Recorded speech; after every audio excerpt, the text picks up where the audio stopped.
በስመ አብ ወወልድ ወመንፈስ ቅዱስ አሐዱ አምላክ አሜን።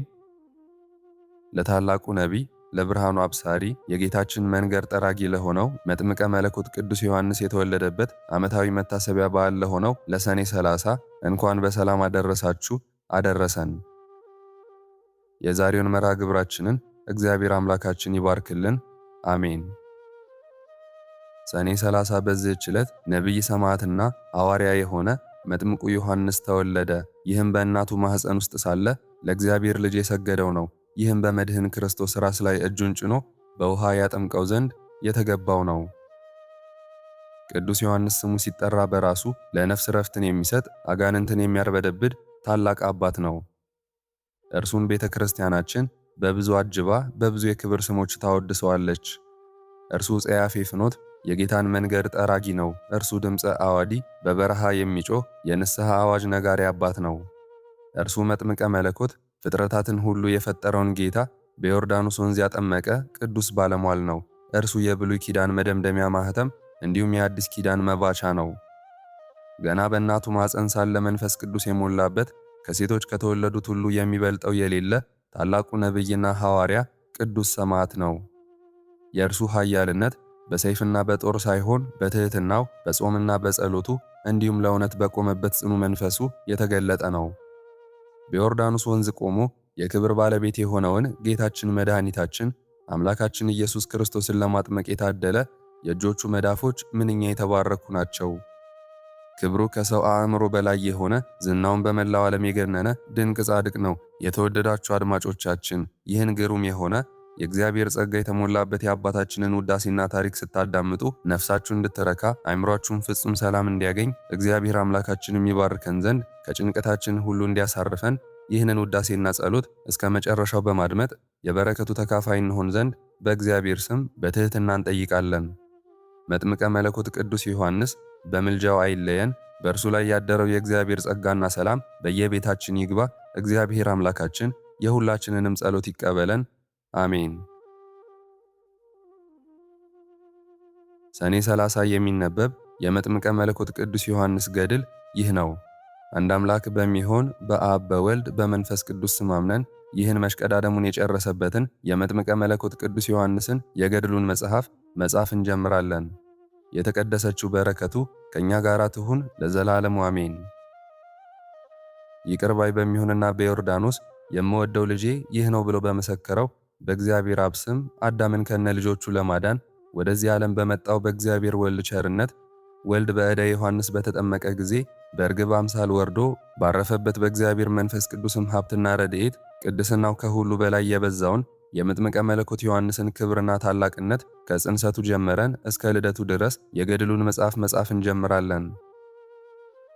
የተቀደሰችው ጸሎቱና አማላጅነቱ ከገዳማችን ከሚጣቅ አማኑኤልና ከአገራችን ከኢትዮጵያ እንዲሁም ከሕዝበ ክርስቲያኑ ጋር ይሁን ለዘላለሙ አሜን። እግዚአብሔር አብ ሆይ ካህንና ነቢይ ድንግልና ሰማዕት የሆነውን የመጥምቀ መለኮት ዮሐንስን የጽንሰቱንና የልደቱን ነገር እናገር ዘንድ የአእምሮ ዕውቀትን ስጠኝ አድለኝ። እግዚአብሔር ወልድም የመጥምቀ መለኮት ዮሐንስን የጽንሰቱንና የልደቱን ምስጋና እናገር ዘንድ የልቦናዬን ጆሮ ክፈትልኝ። እግዚአብሔር መንፈስ ቅዱስም የስጦታህን ጸጋና ሀብት በልቦናዬ ውስጥ አሳድረህ ከጽንሰቱ እስከ ልደቱ ድረስ ያደረገውን ተአምር መጥምቀ መለኮት ቅዱስ ዮሐንስ በሕይወቱ ዘመን ሁሉ የተጋደለውን ገድል እናገር ዘንድ ግለጽልኝ። ልደቱ ከክርስቶስ ወገን የሆነ ክርስቶስን በሥጋ የሚዛመደውን የመጥምቀ መለኮት ዮሐንስን የጽንሰቱንና የልደቱን ዜና መናገር እነሆ መልካም ነው፣ እነሆም ያማረ ነው። እነሆ የመጥምቀ መለኮት ዮሐንስ የጽንሰቱንና የልደቱን ዜና መስማትም ልብን በጣም ደስ ያሰኛል፣ አጥንትንም ያለመልማል። በአባቱና በእናቱ የእርጅና ዘመናቸው የሆነውን የመጥምቀ መለኮት ዮሐንስን የጽንሰቱንና የልደቱን ነገር ለማመስገን ለእኔ በጣም ቀናኝ። የልጅነትና የጉልምስና ልማድ ካለፈባቸውና የሥጋቸው ፈቃድ ከጠፋላቸው በኋላ በአባቱ በዘካርያስ ወገብና በእናቱ በኤልሳቤጥ ማኅፀን ውስጥ እግዚአብሔር ንጹሕ ዘርን አትርፎ አቆየ። የኤልሳቤጥንም ማኅፀን የእውነትና የጽድቅ ማደሪያ ትሆን ዘንድ እግዚአብሔር ለዮሐንስ መጥምቅ ንጹሕ የወርቅ ሳጥን አደረጋት። ስለዚህ መጥምቀ መለኮት ቅዱስ ዮሐንስን ከመውለዷን በፊት ከወለደችም በኋላ ሌላ ከመውለድም ሆነ ከመጽነስ የኤልሳቤጥ ማኅፀን የተጠበቀች ሆነች። እናንተ የክርስቶስ አገልጋይ የሆናችሁ ሁሉ የመጥምቀ መለኮት ዮሐንስን ልደቱንና ጽንሰቱን እናገር ዘንድ አንደበቴን የረታ የቀና ያደርግልኝ ዘንድ ለምኑልኝ። ይህን የመጥምቁ ዮሐንስን ምስጋና ለመናገር የምፈልገው በትዕቢትና በመኩራራት አይደለም፣ የሰባኬ ወንጌል ዮሐንስን በረከትና ቃል ኪዳን በመፈለግ ነው እንጂ። ንዑድ ክቡር የሆነ የቅዱስ ዮሐንስ ጽንሰት በእናትና በአባቱ የጉልምስና ዘመናቸው አይደለም፣ በእርጅና ዘመናቸው ነው እንጂ። ሕሊናዬ መጥምቀ መለኮት ዮሐንስን ለማመስገን ይተጋል። ነገር ግን የልቦናዬ ዕውቀት ትንሽ በመሆኑ ስለዚህ ብዙ ከመናገር ዝም ይላል። ነገር ግን የችሎታዬን ደካማነት ተገንዝቤ አልተውም። በተቻለኝ መጠን የመጥምቁ ዮሐንስን ገድል እናገራለሁ እንጂ። በቤተ መቅደስ ለእግዚአብሔር መሥዋዕት ከሚያቀርቡት ከሊቀ ካህናት ወገን የሚወለደውን ክርስቶስን በሥጋ የሚዛመደውን የመጥምቀ መለኮት ዮሐንስን የልደቱንና የጽንሰቱን ዜና መናገር እነሆ መልካም ነው፣ እነሆም ያማረ ነው።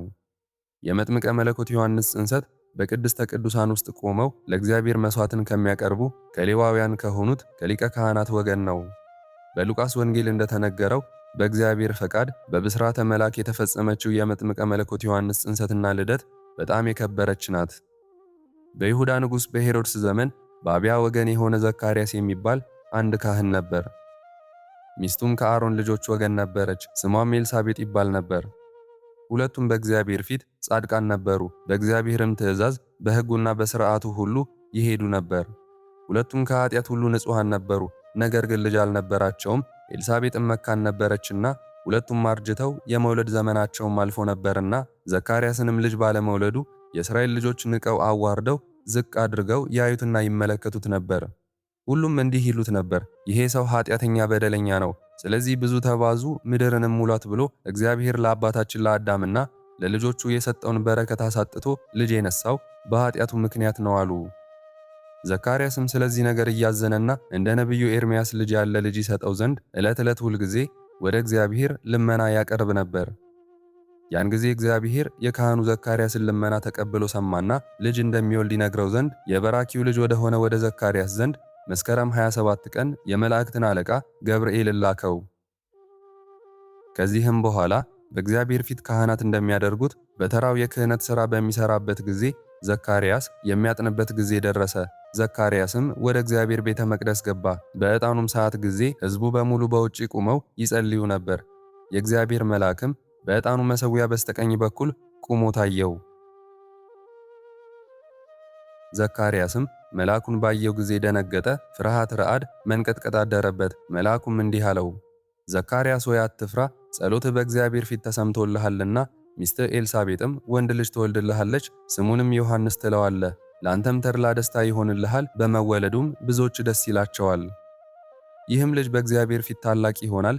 የወይን ጠጅ ማንኛውንም የሚያሰክርም ሆነ የማያሰክረውንም ቢሆን አይጠጣም። ከእናቱ ማኅፀን ጀምሮ መንፈስ ቅዱስ ይመላበታል። ከእስራኤል ልጆችም ብዙዎችን ወደ አምላካቸው ወደ እግዚአብሔር ይመልሳቸዋል። በመንፈስ ቅዱስም በኤልያስም ኃይል በእግዚአብሔር ፊት ጸንቶ ይኖራል። የአባቶችን ዕውቀት ወደ ልጆች፣ የከሃዲያንን ሐሳብ ወደ ጻድቃን ዕውቀት ይመልስ ዘንድ፣ ሕግን ይሠራ ዘንድ፣ ሕዝቡንም ለእግዚአብሔር የተገቡ ያደርግ ዘንድ አለው።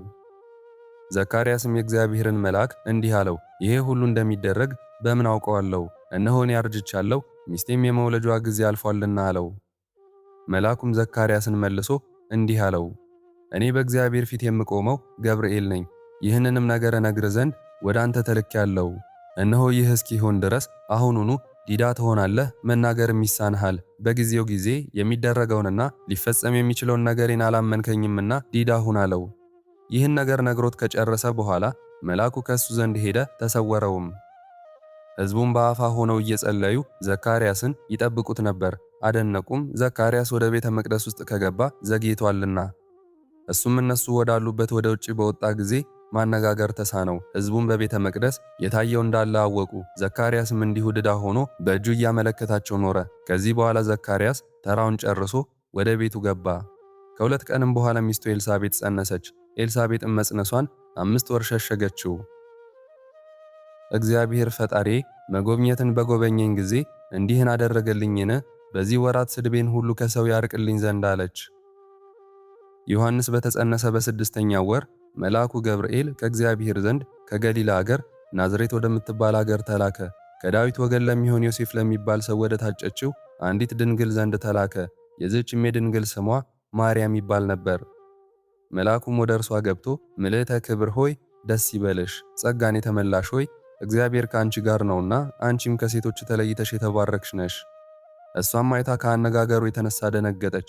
እንዴት እንዲህ ያለ ሰላምታ እንደምን ይቀበሏልን ብላ አሰበች። መልአኩም እንዲህ አላት፣ ማርያም ሆይ አትፍሪ፣ በእግዚአብሔር ዘንድ ባለሟልነትን አግኝተሻልና እነሆ ትጸንሻለሽ፣ ወንድ ልጅም ትወልጃለሽ፣ ስሙንም ኢየሱስ ትይዋለሽ። እሱም ታላቅ ነው፣ የልዑል እግዚአብሔር ልጅ ይባላል። እግዚአብሔር አምላክም የአባቱ የዳዊትን ዙፋን ይሰጠዋል፣ ለያዕቆብ ወገንም ለዘላለሙ ነግሶ ይኖራል፣ ለመንግሥቱም ፍጻሜ የለውም።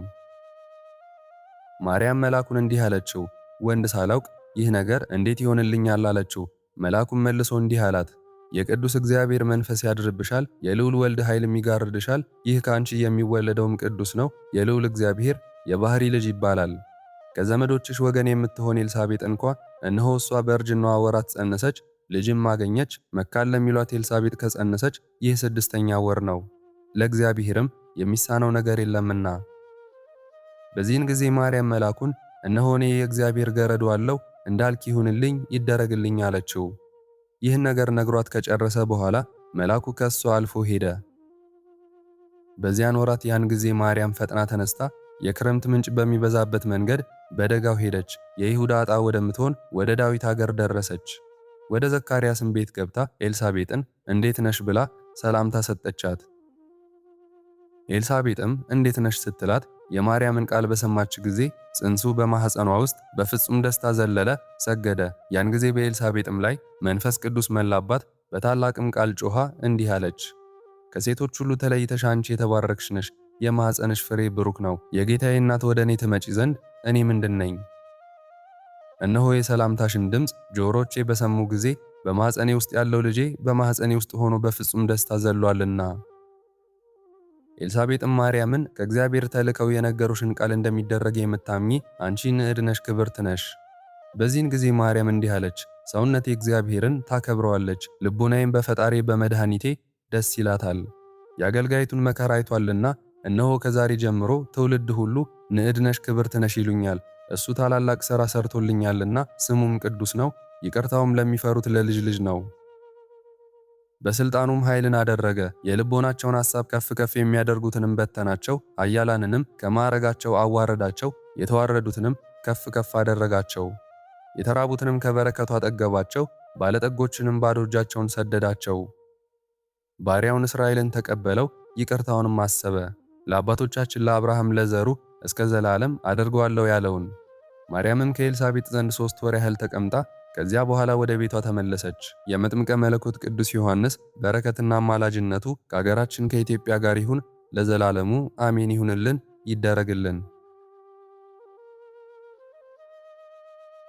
አንድ አምላክ በሚሆን በአብ በወልድ በመንፈስ ቅዱስ ስም ይህ ድርሳን መጥምቀ መለኮት ዮሐንስ በተወለደበት ዕለት ሰኔ 30 ቀን የሚነበብ ነው። ጸሎቱና በረከቱ የቃል ኪዳኑ ሀብትም ከገዳማችን ከደብረ መንክራት ሚጣቅ አማኑኤልና ከአገራችን ከኢትዮጵያ ጋር ይኑር ለዘላለሙ አሜን።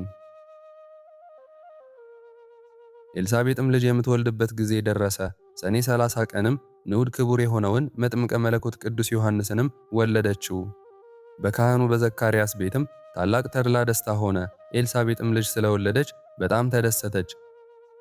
ዘመዶቿና ጎረቤቶቿም እግዚአብሔር ቸርነቱን እንዳበዛላት በሰሙ ጊዜ እንደሷ ደስ አላቸው። ከዚያ በኋላም በ8ኛው ቀን ሕፃኑን ሊገዝሩት ዘንድ መጡ።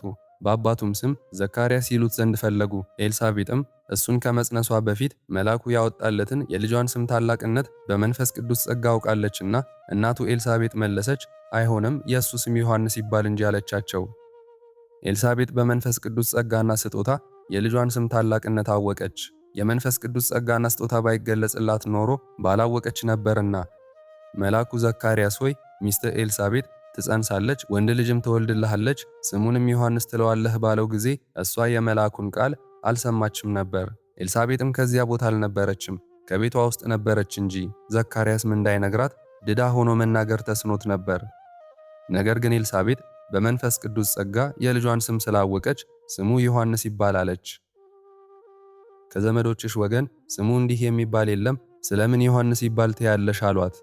ስሙን ማን ብለው ይሰይሙት ዘንድ እንደሚፈቅድ አባቱ ዘካርያስን ጠይቁት። አባቱንም ጠቅሰው ስሙ ማን ሊባል ትወዳለህ አሉት። ዘካርያስም ብራናና ቀለም ለምኖ ስሙ ዮሐንስ ይባል ብሎ ጻፈ። ያን ጊዜም አንደበቱ ተከፍቶ ምላሱም ረቶለት ተናገረ፣ እግዚአብሔርንም አመሰገነ። ይህንንም ነገር ባዩና በተመለከቱ ጊዜ ሁሉም አደነቁ። በዚያ አገር ሰው ሁሉ ላይም በይሁዳ አውራጃ ሁሉ ላይ ታላቅ ፍርሃት ሆነ። ይህንንም ነገር በይሁዳ አውራጃ ሁሉ አወሩት። ይህን ነገር የሰሙት ሁሉ በልባቸው አስተዋሉት። ከዚህ ልጅ የተነሳ ምን ይደረግ ይሆን እንጃ የእግዚአብሔር ኃይልና እጅ በላዩ ናትና አሉ። በአባቱ በዘካርያስም ላይ መንፈስ ቅዱስ መላበት፣ እንዲህም ብሎ ትንቢት ተናገረ። ይቅር ያለን ለወገኖቹ ድህነትን ያደረገ የእስራኤል አምላክ እግዚአብሔር ይክበር ይመስገን።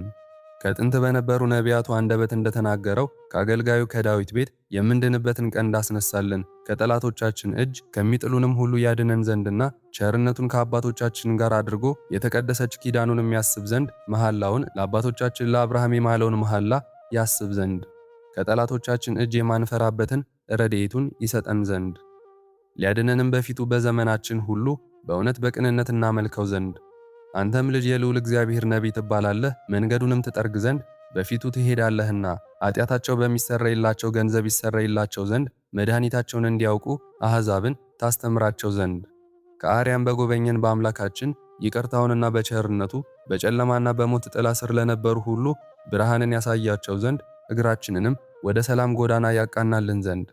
ዘካርያስም ይህን ነገር በመናገር ትንቢቱን እዚህ ላይ ጨርሶ አቆመ። በኦሪት ውስጥ የተጻፈውን ሁል ጊዜ እያነበበ ዘካርያስ የመልአኩን ቃል አላምንም ብሎ ስለምን ተጠራጠረ? እግዚአብሔር አብርሃምን እነሆ እንደዚህ ሁሉ የዛሬ ዓመት ወደ አንተ መለሳለሁ፣ ሳራም ከልጇ ጋር ትኖራለች ያለውን ያውቃል። አብርሃምና ሳራም በጣም አርጅተው የመውለጃቸው ጊዜ አልፎ ነበር። ሳራም የሴቶች ልማድ ተለይቷት ነበርና። ሳራም ይህን ነገር በሰማች ጊዜ እንዲህ በማለት በልቧ ውስጥ ሳቀች። እስካሁን ድረስ ያልወለድኩኝ ገና ካሁን በኋላ እወልዳለሁኝና አለች። እግዚአብሔርም አብርሃምን አለው፣ ሳራን በልቧ ውስጥ ያሳቃት ነገር ምንድን ነው? ለእግዚአብሔር የሚሳነው ነገር አለን? ከዚህ በኋላ እግዚአብሔር ሳራን ጎበኛት፣ በእርጅናዋ ወራትም ወንድ ልጅን ለአብርሃም ወለደችለት። ይህን ሁሉ እያወቀ ዘካርያስ ስለምን ተጠራጠረ? ዘካርያስ የተጠራጠረው መጻሕፍትን ባለማወቁ አይደለም። እመቤታችን ማርያም እውነተኛውን አምላክ የመውለዷን ታላቅነት ገብርኤል በነገራት ጊዜ ዮሐንስም የመጸነሱ ታላቅና ደግነት ይታወቅ ዘንድ ነው እንጂ። በቤተ መቅደስ የዮሐንስን መወለድ ለዘካርያስ በነገረው በስድስተኛው ወር የጌታችን የኢየሱስ ክርስቶስን መወለድ መልአኩ ቅዱስ ገብርኤል ለማርያምም ነገራት። ጸጋን የተመላሽ ሆይ ደስ ይበልሽ፣ እግዚአብሔር ከአንቺ ጋር ነውና ከሴቶች ሁሉ ተለይተሽ አንቺ የተባረክሽ ነሽ አላት። ይህን የመልአኩን ቃል በሰማች ጊዜ ዘካርያስ እንደተጠራጠረ እመቤታችን ማርያም አልተጠራጠረችም። የመልአኩ ሰላምታ በልቦናዋ ውስጥ አስደናቂ ነገር ሆነባት እንጂ። መልአኩንም እንዲህ በማለት ጠየቀችው፣ ወንድ ሳላውቅ ይህ ነገር እንደምን ይሆንልኛል አለችው። መልአኩም መልሶ እንዲህ አላት፣ የቅዱስ የእግዚአብሔር መንፈስ ቅዱስ ያድርብሻል፣ የልዑል ወልድም ኃይል ይጋርድሻል። ይህ ካንቺ የሚወለደው ከሦስቱ ቅዱስ አንዱ ቅዱስ ነው፣ የልዑል እግዚአብሔር ልጅ ይባላል። መልአኩ መንፈስ ቅዱስ ያድርብሻል ያላት ቃል የህሊናን መጠራጠር አራቀላት። ኃይለ ልዑል ይጋርድሻል ያላትም ቃል ከልቦናዋ ምድራዊ መጠራጠርን ከሷ አስወገደላት። ይህ ካንቺ የሚወለደው ከሦስቱ ቅዱስ አንዱ ቅዱስ ነው ያላት ቃልም ለወልድ ማደሪያ ትሆን ዘንድ በእምነት ሰርቶ አጸናት፣ አነጻት። መልአኩም ዳግመኛ ለማርያም እንዲህ በማለት አስረዳት፣ ለእግዚአብሔር የሚሳነው ነገር የለም። ከዘመዶችሽ ወገን የምትሆን ኤልሳቤጥስ እንኳን ካረጀች በኋላ ጸነሰች፣ ልጅም አገኘች። ይህም ስድስተኛ ወር ነው አላት። ለኤልሳቤጥና ለዘካርያስ የተሰጣቸው ጸጋና ክብር ፍጹም በጣም ታላቅ ነው። እነሆም ለአምላክ እናት ዘመዶች ሆነዋልና። ኤልሳቤጥ ዘር ባለማግኘቷ እመቤታችን ማርያም በፊት በጣም ታዝን ነበር። ልጅ ስለማግኘቷም በሷ በጣም ደስ ተሰኘች። ማርያምም መልአኩን እነሆ የእግዚአብሔር ገረዱ እኔ አለሁኝ እንዳልክ ይሁንልኝ አለችው። በገብርኤልም የተመሰለው ቃል እግዚአብሔር በሥጋዋ መጋረጃ ተጋርዶ ተሸፍኖ በማርያም ማኅፀን አደረ። ማርያምም የክረምት ምንጭ በሚበዛበት በደጋው ሄደች። የይሁዳ ዕጣ ወደምትሆን ከዳዊት ሀገር ደረሰች። ወደ ዘካርያስም ቤት ገብታ ኤልሳቤጥን እንዴት ነሽ ብላ ሰላምታ ሰጠቻት። ኤልሳቤጥም እንዴት ነሽ ስትላት የማርያምን ድምፅ በሰማች ጊዜ የፈጠረው አምላክ በማርያም ማኅፀን ውስጥ መኖሩን ስላወቀ የተጸነሰ ሰው ልጅ በእናቱ ማኅፀን ውስጥ በደስታ ዘለለ። የዓለሙ መድኃኒት ፈጣሪው በድንግል ማርያም ማኅፀን ውስጥ መኖሩን ለማየት የመጥምቀ መለኮት ዮሐንስ ዓይኖች በመንፈስ ቅዱስ ጸጋ በእናቱ ማኅፀን ውስጥ የተገለጡ ሆኑ። የሁለቱም የማኅፀን መጋረጃዎች ሳይገለጡ ፈጣሪውን ለማየት የመጥምቀ መለኮት ዮሐንስ ዓይኖች በመንፈስ ቅዱስ ጸጋ ተገልጠው እንደ መስታወት ሆኑለት። የሁለቱም የማዕፀን መጋረጃዎች ፈጣሪውን ለማየት የዮሐንስን ዓይኖች አልከለከሉትም። መልአኩ ለአባቱ ለዘካርያስ ከእናቱ ማኅፀን ጀምሮ መንፈስ ቅዱስን የተመላ ይሆናልና ብሎ እንደነገረው በእናቱ ማኅፀን ሆኖ በማርያም ማኅፀን ውስጥ ፈጣሪውን አየው። በእናቱ የማኅፀን መጋረጃ ውስጥ ሆኖ ፈጣሪውን ለመቀበል ሰገደለት። እንደ እንቦሳ ጥጃም በደስታ ፈንድቆ ዘለለ። በእሱ ላይም የመላው መንፈስ ቅዱስ በኤልሳቤጥም ላይ መላባትና እንዲህ ብላ ተናገረች። ከሴቶች ሁሉ ተለይተሽ አንቺ የተባረክሽ ነሽ፣ የማኅፀንሽም ፍሬ የተባረከ ነው። የጌታዬ እናት ወደ እኔ ትመጪ ዘንድ እኔ ምንድነኝ አለቻት። ሕፃኑም አደገ፣ በመንፈስ ቅዱስም ኃይል ጸና። በምድረ በዳም ለእስራኤል እስከተገለጠበት ድረስ በበረሃ ኖረ። የመጥምቀ መለኮት ዮሐንስ በረከቱና አማላጅነቱ ከኛ ከሁላችንም ክርስቲያኖች ጋር በሀገራችንም በኢትዮጵያ ላይ አድሮ ይኑር ለዘላለም አሜን። ክብር ምስጋና ይሁን አንድ አምላክ ለሆነ ለአብ ለወልድ ለመንፈስ ቅዱስ ዛሬም ዘወትርም እስከ ዘላለም አሜን። የዛሬውን መርሃ ግብር በዚህ መልኩ ጨርሰናል። ዘውትር የምንለቀውን መርሃ ግብር እንድትከታተሉ እኔንም ይህን ጸሎት የተከታተሉትን ሁላችንንም በጸሎታችሁ እንድታስቡን በጌታችን በመድኃኒታችን በአምላካችን በኢየሱስ ክርስቶስ ስም እጠይቃለሁ። እግዚአብሔር አምላካችን እስካሁኑ ሰዓት ጠብቆ ለዚህ ያበቃን የአባቶቻችን አምላክ ልዑል እግዚአብሔር ስሙ ፈጽሞ የተመሰገነ ይሁንልን። እናታችንም እመቤታችን ቅድስት ድንግል ማርያም ዘላለማዊ ስሟ የተወደደ ይሁንልን። ጻድቃን፣ ሰማዕታት፣ ቅዱሳን መላእክት እንደየክብራቸውና እንደየማዕረጋቸው የከበሩ ይሁኑልን አሜን። የዛሬውን ጸሎት ምስጋና ወይም ቃል እግዚአብሔር በቅርብም በአካል በሩቅም በያላችሁበት ስትከታተሉ ለቆያችሁ በኋላም ለምታደምጡ በአሜነ በረከት ለተሳተፋችሁ በሙሉ በጸሎት እንድናስባችሁም ለጠየቃችሁን ፍቅርተ ማርያም፣ ወለተ መስቀል፣ ገብረ ጻድቅ፣ ጸዳለ ማርያም፣ ሁለተ ሥላሴ፣ ወልደ ያሬድ፣ ሁለተ መድን፣ ገብረ መድን፣ ወለተ ብርሃን፣ ገብረ ሥላሴና ስህነ ማርያም፣ ሁለተ ማርያም፣ አጸደ ማርያምና ወለተ ሰማዕት፣ ወለተ ጻድቅ፣ ወለተ ማርያም፣ ፍሬ ሰንበት፣ ወለተ ኪሮስ፣ ፍሳዬ፣ ክንፈ ሚካኤል፣ አጸደ ማርያም፣ ወለተ ሕይወት፣ ፍቅርተ ማርያም፣ ጽጌ ማርያም፣ እህተ ማርያም፣ ሰይፈ ሚካኤል፣ ሰይፈ ገብርኤል፣ ወለተ ጻድቅ፣ ገብረ ጻድቅ፣ ወለተ ማርያም፣ ማኑኤል፣ ሳሙኤል፣ ብሩኖ፣ ገብረ ኢየሱስ፣ ወለተ ኪዳን፣ ወልደ ሩፋኤል፣ ገብረ ሥላሴ፣ አማሃ ሥላሴ፣ ብርሃነ ሕይወት፣ ፍቅርተ ሚካኤል፣ ወልደ ሚካኤል፣ ገብረ ኪዳን፣ ወለተ ኪዳን፣ ሀብተ ማርያም፣ ፍቅረ ሥላሴ፣ ማርዬ፣ ወለተ ማርያም፣ ወለተ መድን፣ ወለተ ማርያም፣ ገብረ ሥላሴ፣ እህተ ማርያም፣ ወለተ ቂርቆስ፣ ወለተ ሐና፣ ገብረ እግዚአብሔር፣ ገብረ ሥላሴ፣ ገብረ ማርያምና ወልደ ሥላሴ፣ ኢዛና፣ ሰላማዊት፣ ራይሻን፣ ወልደ ጊዮርጊስ፣ ወለተ ሐና፣ ሴቴ፣ አስካለ ማርያም፣ ወለተ ኢየሱስ፣ ወለተ ኪሮስ፣ ወልደ ሰንበት፣ ገብረ ኢየሱስ፣ ወለተ ሕይወት፣ ወልደ ሰንበትና ጽጌ ማርያም፣ እህተ ሚካኤል፣ ወለተ ማርያም፣ ወለተ ሰማያት፣ ኃይለ ኢየሱስ፣ ኃይለ ማርያም፣ እህተ ሚካኤል፣ ገብረ ሥላሴ፣ ክንፈ ሚካኤል፣ ኃይለ ኢየሱስ፣ ገብረ ኪዳን፣ ገብረ ሥላሴ፣ ፈቃደ ሥላሴ፣ ኃይለ ኢየሱስ፣ ኃይለ ማርያም፣ ወለተ ሥላሴ፣ ሳህለ ማርያም፣ ወለተ ሥላሴ፣ ሰብለ ማርያም፣ ወለተ ሥላሴ፣ በትረ ማርያም፣ ወለተ ኪዳን፣ ወለተ ሐና፣ አጸደ ማርያም፣ ፈቃደ ማርያም፣ ወለተ ማርያም፣ ወለተ መድህን፣ አመተ ኢየሱስ፣ ወለተ ሚካኤል፣ አምደ ሚካኤል፣ አስካለ ማርያም፣ ኃይለ ሚካኤል፣ ገብረ አብ፣ ኃይለ ገብርኤል፣ ወለተ ሥላሴ፣ ወለተ ሰንበት ሁላችሁንም እግዚአብሔር ያስባችሁ ከነ ቤተሰባችሁ በሕይወት በጤና ያቆያችሁ። ዕድሜ ዘመናችሁ የተባረከ፣ ስራችሁን የሰመረ፣ ቀናችሁን ያማረ፣ ጸሎታችሁንም የተሰማ ያድርግላችሁ አሜን።